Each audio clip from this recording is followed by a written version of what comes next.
Hi, my name is Dr. Dave Robertson. I own and operate a very large dental practice in Calgary, Alberta. This practice has 11 dentists, 50 support staff, and we produce and collect between $8 and $9 million worth of dentistry every year. It's a large practice and I own it, but honestly, I don't manage it. My office manager does that. They're two completely different skills, being a dentist and being an owner for that matter, and being a manager. Since we've developed this practice, we've branched out into a lot of consulting for other dental practices. We travel all over and we do a lot of telephone consults through my consulting company called Dental Management Secrets. And one of the things that we've consistently found is that the dentists are not that impressed with the performance of their office managers.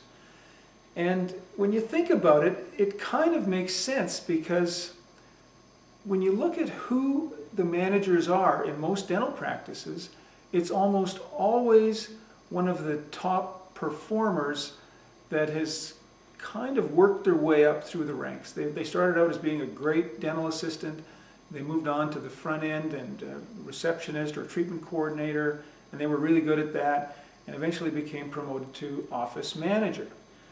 And essentially what ends up happening is these people have great dental skills but no real management skills. And now you've got somebody who's a really excellent treatment coordinator, and they're managing $1 million or multi-million dollar practice.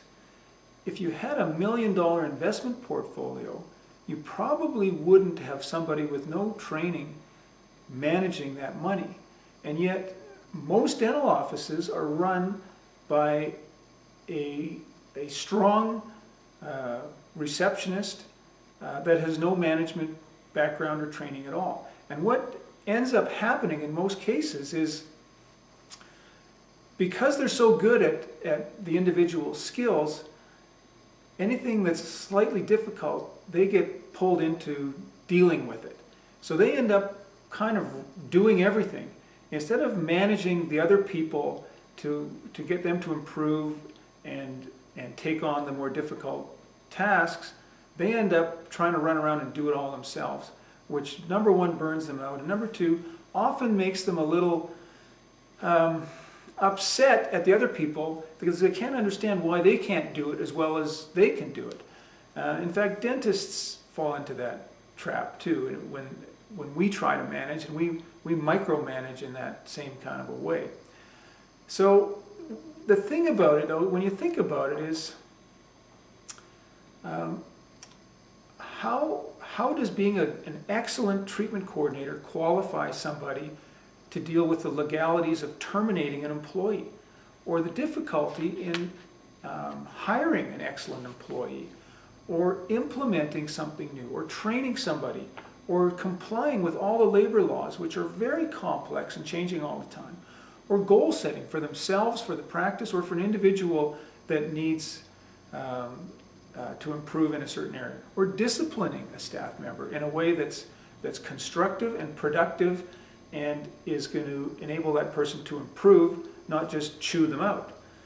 So as a dentist, it's no surprise that the office manager doesn't know how to do those things, because as a dentist, you probably don't know how to train them in those things. So who's going to train them? If you can't train them as the owner, and they didn't learn it in their prior job, how are they supposed to know these things that they need to know to effectively run the practice? And there's all kinds of dental practice management seminars out there. They're everywhere. And in fact, we run some. And they're primarily about systems, an innovative new way to run your recall system that's an improvement. All that stuff is great. All that stuff is important, and you need to be doing all those things. But they're never really about how to manage. And managing is really about dealing with the people, dealing with your staff to get them to improve and to do a good job and to do what you want them to do. And our office has excellent results in those areas, recalls, collections, and we train people to do that in some of our other programs, and that's where we want you to end up.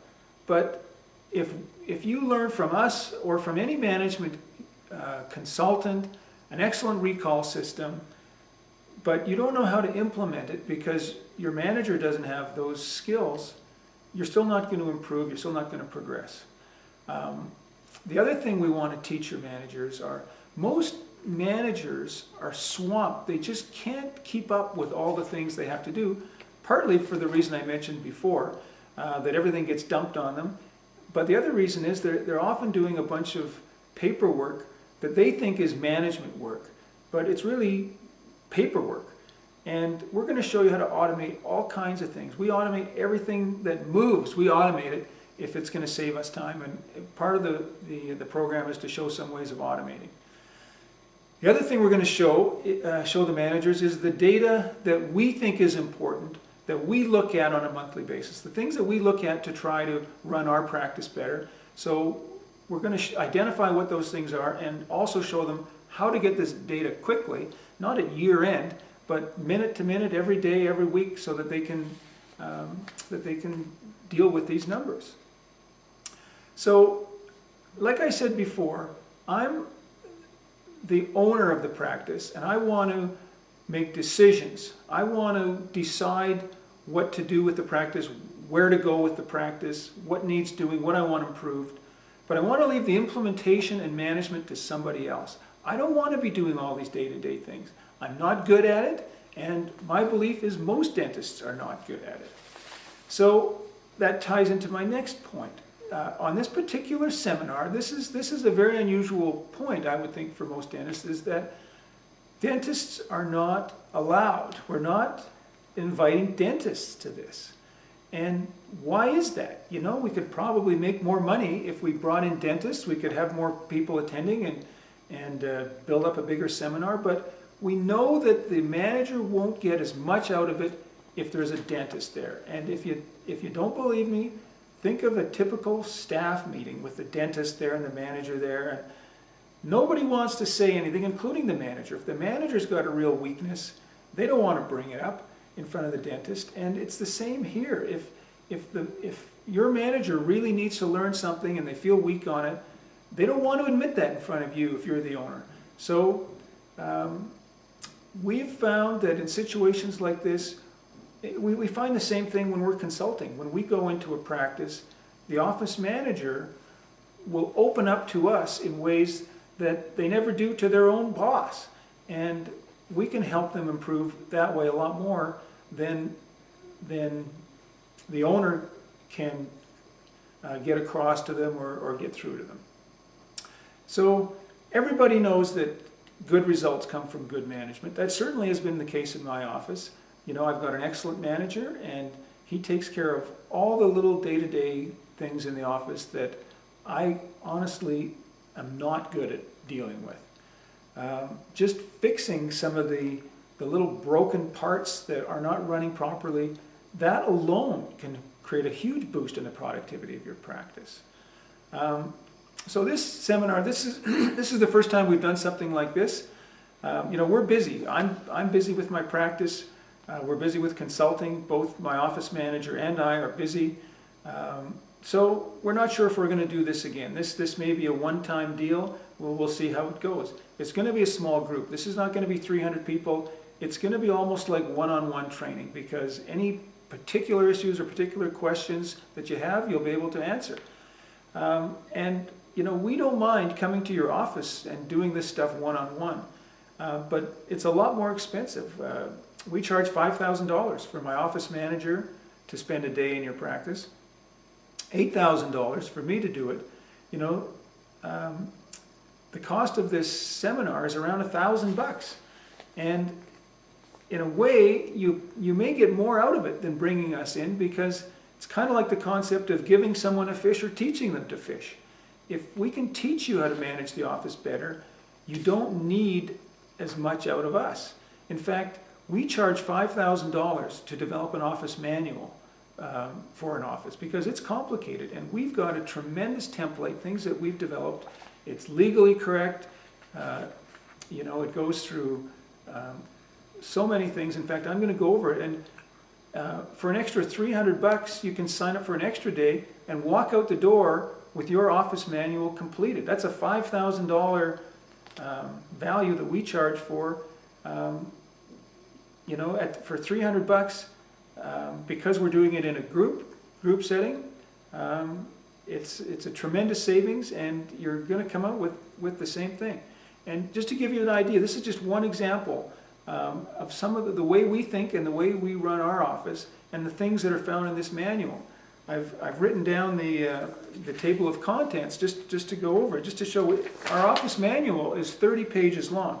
It starts out with an introduction, a welcome from me as the owner, defining your employment in our office, the manager's mission statement, the company employee relations principles, how we get along with each other in the practice, the responsibilities of all employees, the introductory period of employment and probationary period, we define that, the employee status, whether it's permanent full-time, permanent part-time, or temporary or casual, all the employee guidelines such as attendance, work schedules, shift trades or shift changes, overtime, lunch breaks, coffee breaks, guidelines for lateness or leaving early or absences, confidentiality and release of information.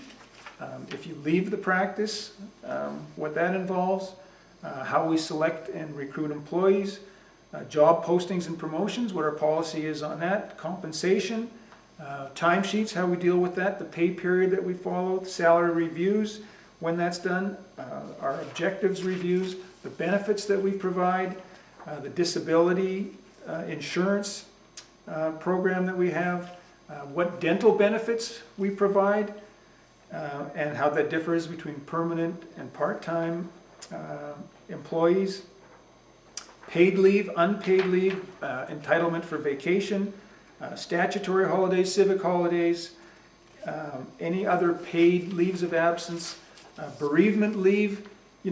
Things like this need to be set out ahead of time. Do you want to be deciding when somebody's coming into your office whether they get time off with pay for someone that just died when they're already upset and you're feeling sorry for them? These kind of things need to be set out ahead of time. The jury duty, how do you deal with that? Civic duty, maternity leave, your benefits coverage during any leave of absence, your company guidelines on things like harassment and personal discrimination. Again, you might think you would never do anything like that, but do you realize you're liable if someone in your office does something like that with another employee or a patient? Sexual harassment, dress standards, employee training and development policies, continuing education, who pays for what courses, suggestions and ideas that staff people have, employee concerns, if they have an issue with something, what do they do? The fact we're an open door environment, the fact we're a smoke-free environment, we have an internal intranet within the practice, how that works and operates, what our policies are on internet and email, our facilities and property and how we're expecting them to deal with that, the staff room, the operatories and their workstations, and the fact that they have to sign off on this. Once we go over the whole menu of our policies and procedures, they're expected to acknowledge that, because the reason we go into all of this is that life is not simple anymore. If people don't get their way, there's so many lawsuits, wrongful dismissal type of things, that it's almost endless. And you can't protect yourself once the problem is there. These problems can only be dealt with if you anticipate them, set out the policy, and make sure it's clear who's responsible for what, and what obligations that you have to them and them to you. And if things go off the rails, it's already been pre-agreed. So in summary, for the price of £1, you can get your office manager trained in a way that for once they can look at the office with a big picture view, work with you to figure out what kind of things need to be done, and start putting them into place one by one. And it's a one-time investment that is going to pay off year after year after year after year. And obviously, management skills are not going to be instantly created in one weekend, but it's the first step, and it's a huge building block on the road to becoming an excellent manager. And like I said before, things like the office manual, getting your act together, getting organized, getting these policies agreed to. It's too late if you wait until something goes wrong. Get things in place, get things agreed, get things understood, so that people don't come to you. You know what it's like? They come to you asking, most of us dentists are softies, and they ask us for something and we just go, go ahead, And that's expensive when every time anybody asks you for something, you give it away. And it's not necessary to always be giving away everything. It's nice to do that, but the problem is, once you do it for one person, you've got to do it for everybody. This Mr. Nice Guy thing gets you into more trouble than good. And it's hard to say no, but that's what the office manual is about. It says what's a yes and what's a no before the question even comes up. And they've understood it, they've agreed it's fair, so when it comes up, you're not being the bad guy, the office manual is the bad guy. So a dental practice is a real business. It's not just a dental practice, it's a business, and it's a real business. Treat it like one. Protect yourself, get organized, and get profitable. Delegate the staff issues that you probably are not good at dealing with and don't enjoy dealing with. Delegate them to someone else, someone trained. That's going to make life easier for you, for your staff, and for your manager. To register, go to www.dentalmanagementsecrets.com. That's the website of our practice management consulting branch of our company. There's a link there with a picture of Las Vegas. You can go onto that page, and it'll give you a lot more information about what's going to be covered every day of the seminar, what it's all about, what you're going to learn. And there's also a place there to enter your registration details, your contact information, etc.